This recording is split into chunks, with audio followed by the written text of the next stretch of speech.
ভোগান্তির কোনো শেষ নেই। কি ভাবছেন যানজট এত বাড়ছে কেন? আসুন ভালো করে লক্ষ্য করে দেখুন। রাস্তার দুপাশ জুড়ে ফুটপাত দখল করে চলছে রমরমার ব্যবসা।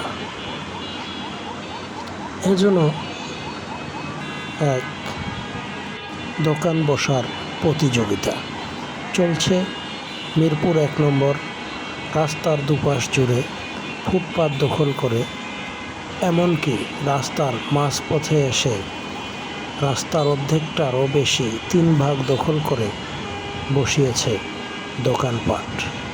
এগুলো দেখার যেন কেউ নেই।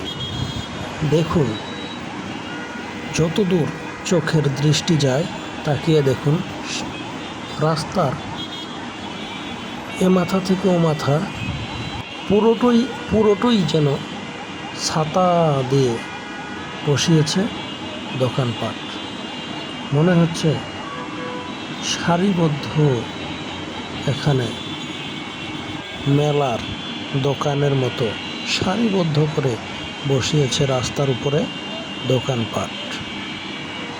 আর সাধারণ জনগণের হচ্ছে ভোগান্তি। দেখুন, রাস্তার মাঝখানে এসেও দোকান বসিয়েছে সারিবদ্ধভাবে। কত সুন্দর সুন্দর লাল নীল রঙের ছাতা লাগিয়ে ছাতার নিচে বসে করতেছে দোকানদারি।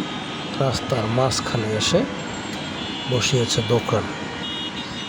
পথচারীরা পথ পারাপারি করতে পারতেছে না। দূরপাল্লার গাড়ি যারা, তারা সময় মতো গন্তব্যে পৌঁছাতে পারতেছে না, শুধুমাত্র এই হকারদের কারণে।